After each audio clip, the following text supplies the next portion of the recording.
What is going on, everybody out there? Happy October 1st. Halloween started September 1st, but we are officially in the season of Halloween. If you know this movie, you and I can be best friends. Happy October 1st. All right, I'm going to take that off. I'm going to put my hat back on because can't rock that the whole entire time. How is everybody doing? Hopefully, everybody is doing great. Happy Wednesday. Happy October 1st. Good morning, good afternoon, good evening, wherever you are watching right now. Hopefully, you're staying hydrated. How's everybody doing? Yeah, good, good. I'm glad everybody is doing good. Hopefully, your day is going well. We have the spookiness around us. Look at this. I love these overlays. Look at this overlay. So cool. We got a little spider web up here. We got the pumpkins down here. I love it. Design team did an amazing job with this. We're going to have this through the whole entire month of October while we stream, and we might have a theme for November. We'll have a Christmas theme for December, and we are going to be rocking and rolling. I am your residential senior developer advocate at TuxCare, Chris Demars. Thank you for joining me. If you don't already follow me on Twitter, give me a follow right there at Sultan Burnham. And if you're not following TuxCare, you're definitely going to want to follow TuxCare because today kicks off a contest for the whole entire month of October. And details will be out later this afternoon on the TuxCare social channels, Twitter for sure, possibly LinkedIn. So definitely tune into that. Give TuxCare a follow because that's really the only way you can win. Follow us on LinkedIn and Blue Sky. It's a really, really cool and spooky contest. I'm not going to give you the details just yet. You got to tune in. All right. So thank you all for joining me wherever you are at today around the globe. We're going to talk about SBOMs. Now, if you've never heard about an SBOM before, we're going to get into what an SBOM is. I'm going to take you through my conference talk on SBOMs. It's not the whole entire conference talk. It'll be bits and pieces. I'm leaving out some things that are just irrelevant, like some funny gifts, etc., stuff like that. But we're going to go through and we're going to talk about SBOMs, and then we are going to look at how to create an SBOM in an Angular project, just an Angular V19 project, nothing fancy, just an install and create an SBOM. And we can take a look at what that looks like.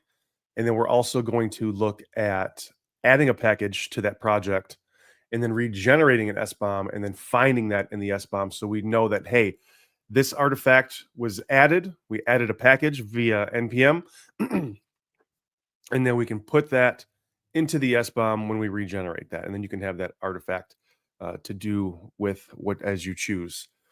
So let's get this started. I am going to share my screen. Share screen. Add to stage. Cool. All right. Let me pull this down.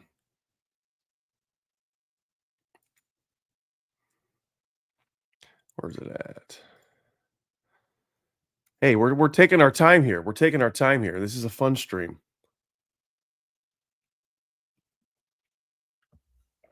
All right. So, question for everybody out there. What does this, and mind you, this is a SBOM / UFO talk.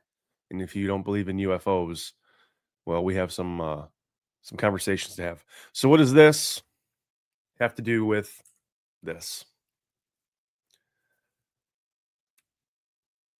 Sort of something like this. If you've ever seen the movie Independence Day, you know how this scene played out. It's all about the supply chain. For sure, one thing is that it's unexplainable. It can be unexplainable. But I can assure you that the truth is out there. Code and security, it all revolves around the supply chain. We want to make sure that everything is secure from the bottom up. And that has to do with the code, the people, the processes, the licenses, compliance, all of that stuff. It all has to do with each other. So if I had to ask you how many dependencies does the average JavaScript app have, what would you say? Maybe 5, 10, 12, 20? There's a way to find out. You can run npm ls, and this will list your direct dependencies that are inside your project. So here I am in the terminal, and I just run npm ls, and that will give me a list of the direct dependencies that are in the package JSON file.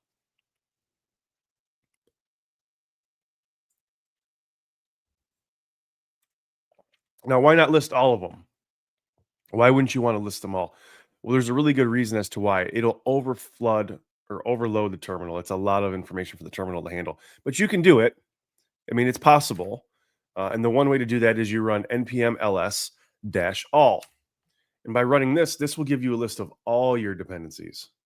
So in the terminal, I'm running npm ls -all. And then you can see it just keeps scrolling and scrolling and scrolling, and it goes further and further up the chain in the dependency tree.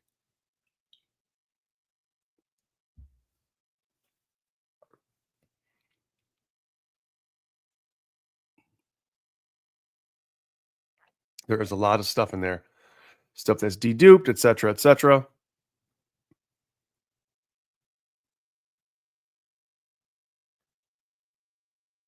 It just keeps going.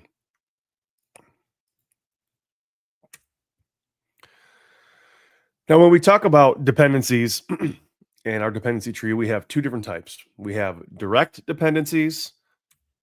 So something like this. So when you install Next, Next is a direct dependency, version 15.3.4, doesn't matter. That is a direct dependency that you'll see in your package JSON file. And then we have transitive, and this is where we have to really be cautious, because these are all the dependencies that we don't see. These are the ones that are buried in node modules, and we all know that the node modules goes on and on and on and on and on. Not all of us are checking node modules and checking, the packages within our node modules and going into our package JSON files to see what's there. So you can sort of think of that as like a face hugger. And if you understand the reference to the Alien movies, you'll understand how this could be like a transitive dependency. Now, remember, this is a UFO talk that's based around the front end and SBOMs. So there's a lot of UFO and UAP and alien references in this talk. So the env package is a transitive dependency. Oh, okay. Another one is an indirect dependency. Cool. Yeah, the only two that I read and researched about were direct and transitive, but I'll have to do some more research on indirect dependencies. So env is a package that comes along with Next, but that's a transitive dependency. The way you find this is if you do go into your node modules and you go into your Next package, you go into your package JSON, then you'll see this. But this one probably will not show up in your package JSON in your root directory. Now, let's say that you wanted to install this awesome UFO tracker, and it's going to help you build out a project. It comes with some sample data already from these resources, maybe Project Blue Book, the Hynek report, some Roswell newspapers, et cetera, et cetera. It already gives you some starting data to help you build out this application. So you install it and you think everything is good. But then you go look in your node modules for whatever reason, and you see that there's a transitive dependency that came along with this called MIB. And some weird stuff is happening with your application. Now you're getting weird phone calls to your house. And then all of a sudden, a group of people like this shows up. And you are not looking too good right now because they want to know why you installed that package and what you're doing. Did you see a sighting? Have you been a person of an abduction? They want to know. So it's not good. You don't want the MIB to show up at your house. The reason I bring all of this stuff up, and there was a big NPM attack the other day, supply chain attack, but this one happened too. React Native ARIA packages backdoored in supply chain attack. This is from GlueStack. 16 React Native packages for GlueStack were backdoored overnight. And some of the packages that were compromised were React Native ARIA Focus, utils, overlays, interactions, toggle, switch, checkbox, radio, button, menu, list box, tabs, combo box, disclosure. That's an actual thing, even though we are going to talk about disclosure.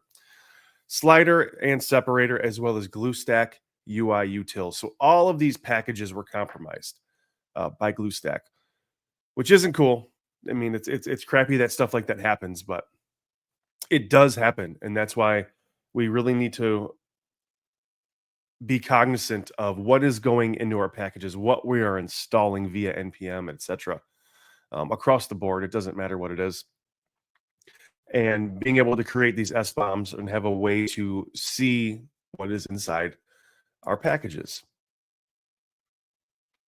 This is also a top of the chain. There was an executive order that came out to talk about the importance of having an SBOM and improving cybersecurity. Let me just fix this real quick. I want to go here and present. There we go. I'll go through all these again.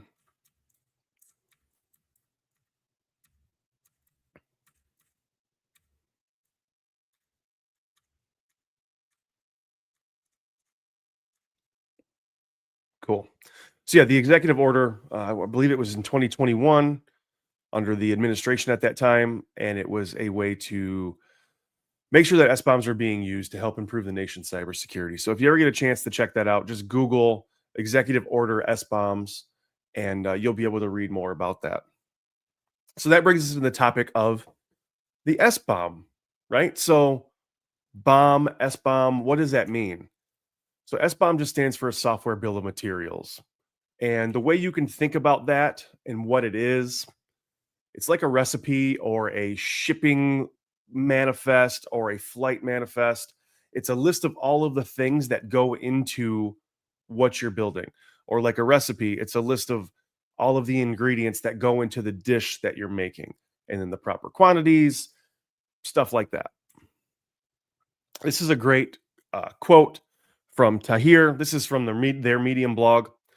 An SBOM or software bill of materials is a detailed machine-readable list of all components within a piece of software, including dependencies, metadata, and relationships between components.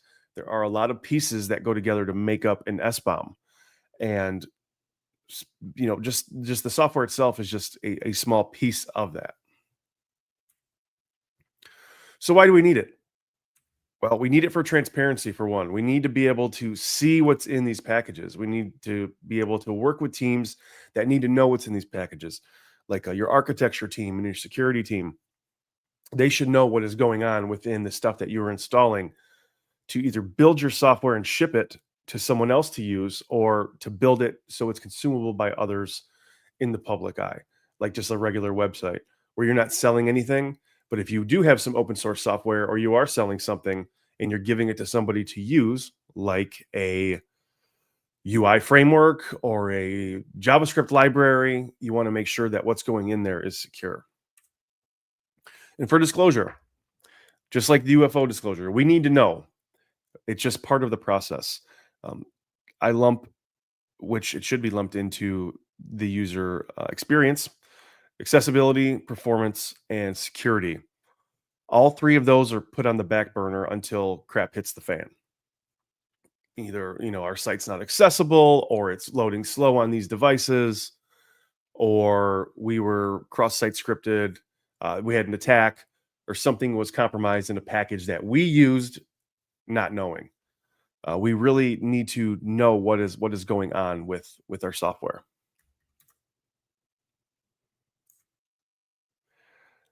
I love this. This is with the UFO hearings that they had. But I digress. It's very critical for two main things: security and compliance. You want to make sure that the stuff that you're shipping, and I'll repeat it over and over, is secure.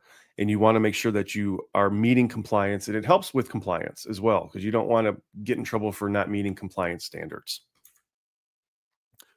So when we talk about SBOMs, we have 6 different types. I'm not going to explain what all 6 are.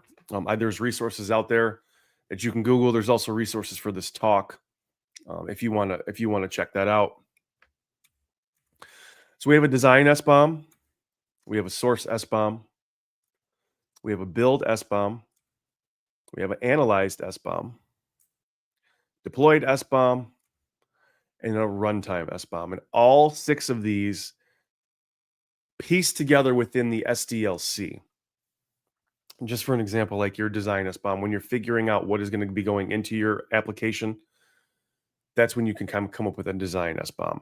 And then, like I said, if you want more information on this, let me actually grab the link and I will add that. Let me find it real quick. It is, it's a PDF, and I'll put that in the channel in the chat.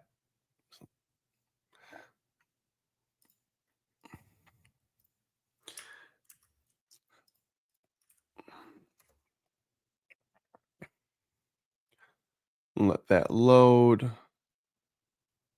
Perfect. So the link, it's the cisa.gov website. But that is the link right there that's in the chat. It's a whole PDF doc on the types of software bill of material documents, and it outlines the type, design, source, build, analyze, deployed, and runtime, as well as the definition and the data description of those.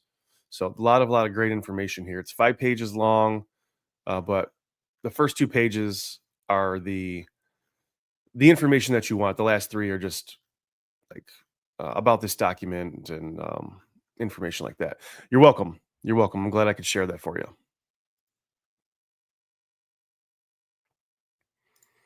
All right, let's get back to this.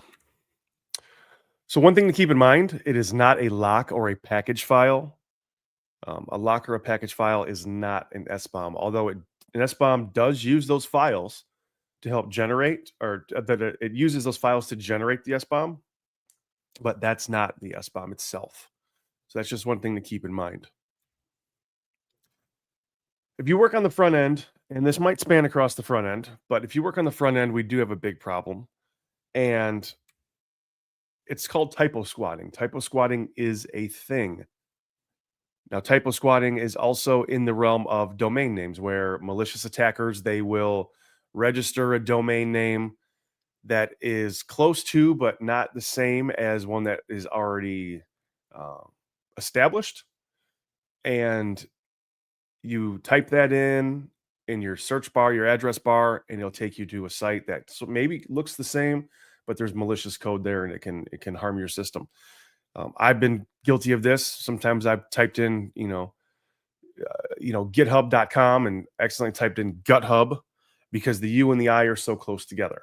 So, and I know a lot of people that have done that too. I mean, I don't think it does anything, but the same with NPM packages. NPM packages, they can be misspelled, have an extra letter, have a letter that's removed on purpose. And then you can, then by doing that, then you're installing a possible malicious package. So a perfect example, one of these is not like the other.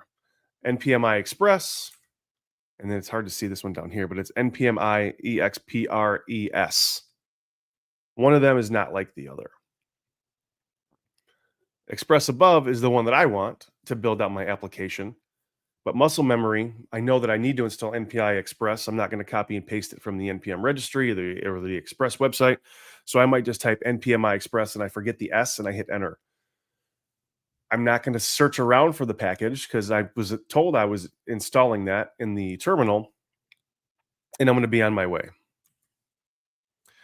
Malicious attackers love to do things like this because that gives them a way to get inside and mess around with what you're doing and potentially harm the product that you're building. So to care or not to care, you should care 100%. 100% you should be caring about all of this stuff. And we have increased requirements for SBOMs.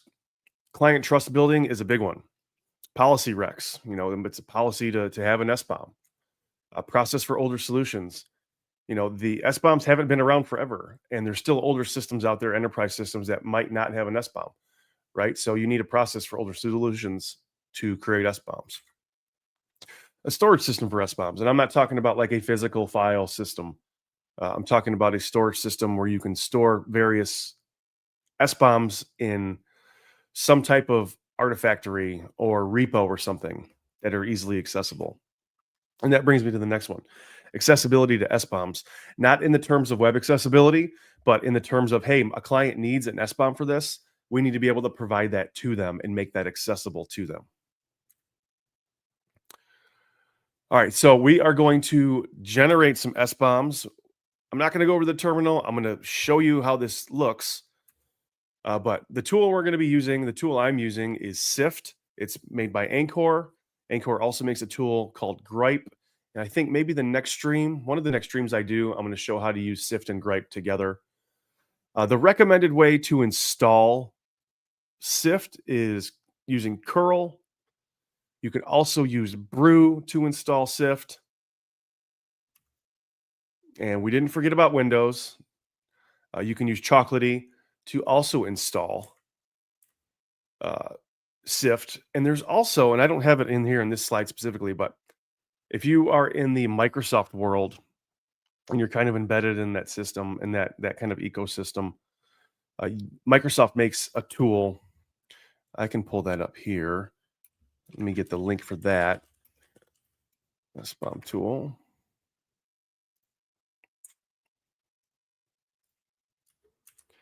And this is verified because it's from the Microsoft website.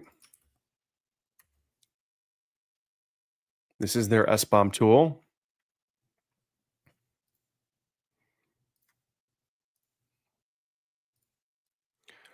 It's just github.com/Microsoft/SBOM tool. And then, you know, I'm going to share this screen too. I'm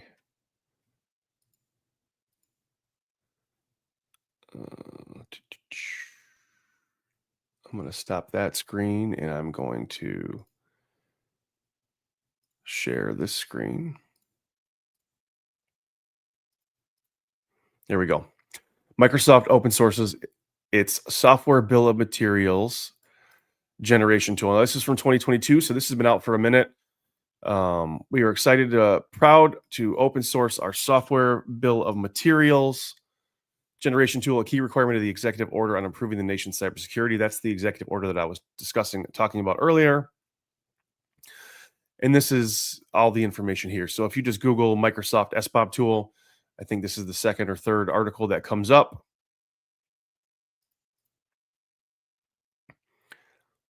So you can check that out. And let me go back and share this screen again.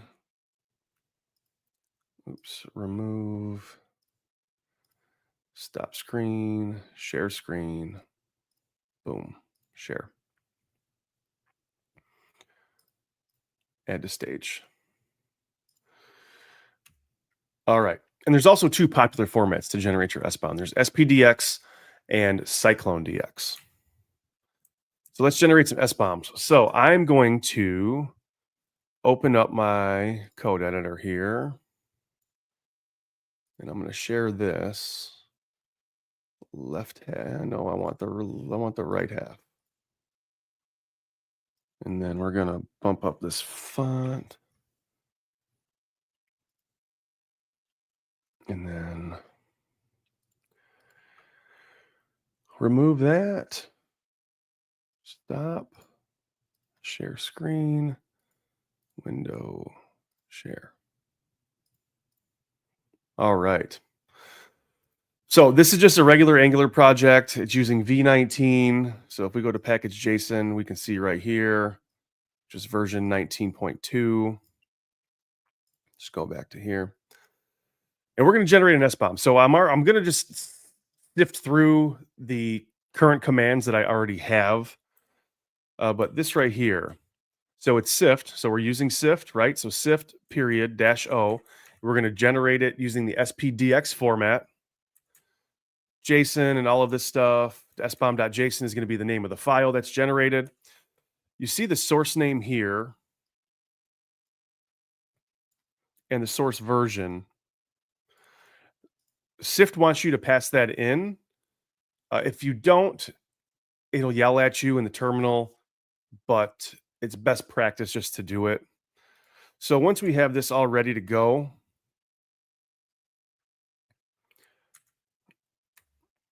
just hit enter. It's going to index the file system.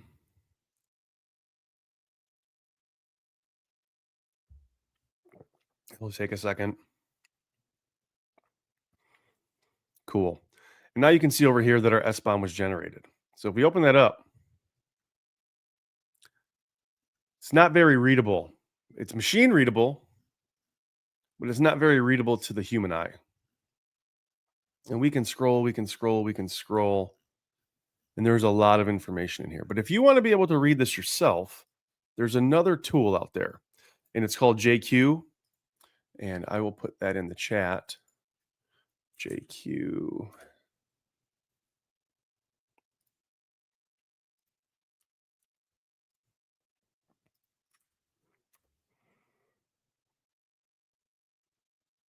And this lets you parse and do a bunch of cool stuff with your JSON. It was jqlang.org. And we can run JQ with the parameters, SBOM JSON, and then we're going to take that and we're going to concat that to SBOM-pretty. You can name it whatever you want. SBOM-pretty.json. So we're going to do that, and then it's going to take that JSON file and it's going to pretty print it for us. So now we can actually look at it and kind of decipher what's going on. But there is a lot of information in here. You have metadata, you have licenses and names and creators, packages, supplier, version info, source info, a lot of information that may be above your head, maybe above my head. I can understand a little bit of this because I know, okay, here's the Angular compiler package. Here's the ID that SPDX is generating, the version of that, where it was downloaded from, the download location, source information, the license declared as MIT. A lot of information in here. And it's all generated from your packages. It's pretty neat. Let me pull this over some.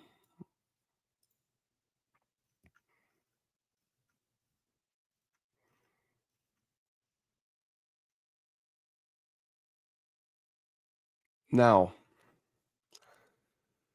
one cool thing that I want to do is I want to show you a regen of this. So I want to make sure this package doesn't already exist. I am going to delete just for fun. Yeah, you know what? Let's do this. Let's see here. So this is already in here. Let's delete that. Save. And then let's check the SBOM here. It shouldn't, it is in here. Okay. So what we're going to do is we're going to delete this. We're going to delete the SBOMs. And then we are going to just pull up this install command real quick.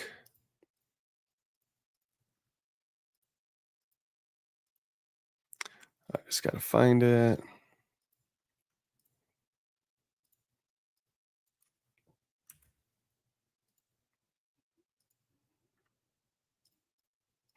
All right, we are going to install this package, which is like an icon library for Angular.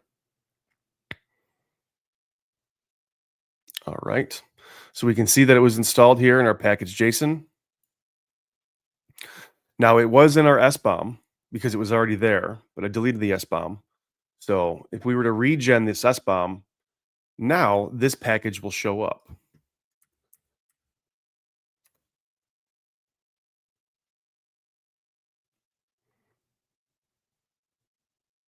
Wait for it.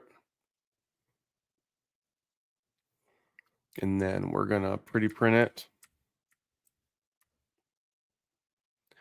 And now if we search in here for that Lucid package, There it is.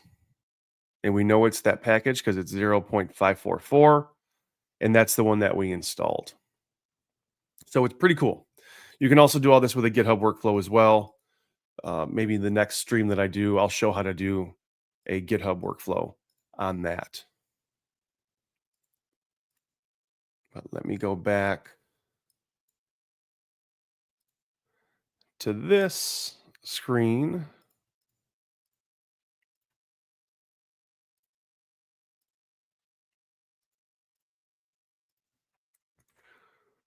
So we regened SBOMs, and then we have SBOMs for security. And this is using, there's two different tools you could use that I know of, Gripe and Sneak. And you can run a vulnerability scanner in your SBOM, which is pretty cool. And this is just the video of me doing it. But you can also, maybe I'll do a video of this on stream as well.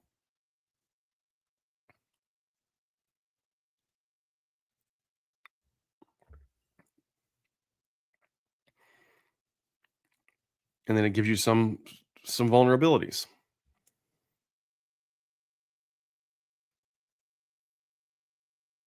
So it's pretty cool.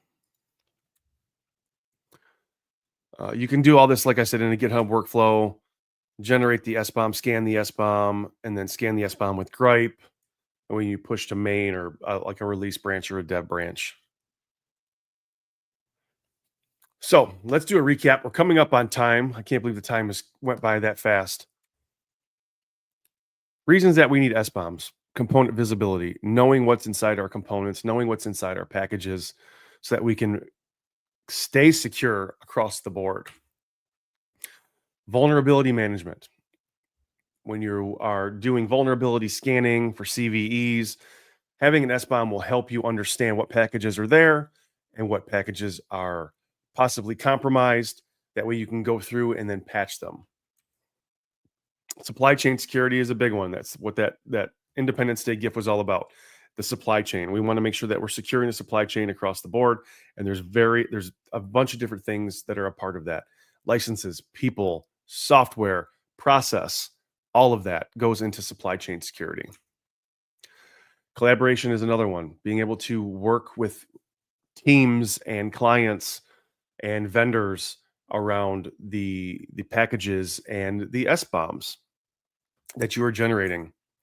And then compliance. You want to make sure that you're compliant 100%. You want to make sure that you're hitting all your compliance standards and that the stuff that you're building is not out of compliance. If you want to check this out, you can check out the slides here. You can use that QR code and get to the slides. The video will be up. I'm having issues of the video from this conference that I spoke at last week. That was in Plano, the Dallas Plano area, but trying to get the video up as quickly as I can, having issues with it. But yeah, so hopefully everybody enjoyed this today, this little talk on SBOMs for front-end devs. And SBOMs can be used across the board. It's not just on the front end. You can also generate SBOMs for back-end languages and technology as well. Before we end the stream, I want to just say, make sure that you're following TuxCare on Twitter. That contest is going to be starting today, and it's running the whole entire month of Halloween. We have some awesome prizes that we're going to be giving away. So make sure that you follow us on LinkedIn, you follow us on Twitter, follow us on Blue Sky, so that you can be entered into the giveaway and see what the contest rules are all about. And come along for that. Also, check us out at TuxCare. We're doing some amazing things at TuxCare. End-of-life support for systems, operating source, open source software, languages, frameworks, libraries, runtimes. We got a lot of amazing stuff happening over there. And then make sure that you're giving me a follow on Twitter at Sultan Burnham. I hope to see all of you next week. Have a great October. Have a spooky October. Hopefully you already started decorating. You can see I kind of have stuff, but you should see my living room. It's decorated with stuff. Thank you so much for joining and tuning in. We are going to close this out, and I will catch you on the flip. Peace.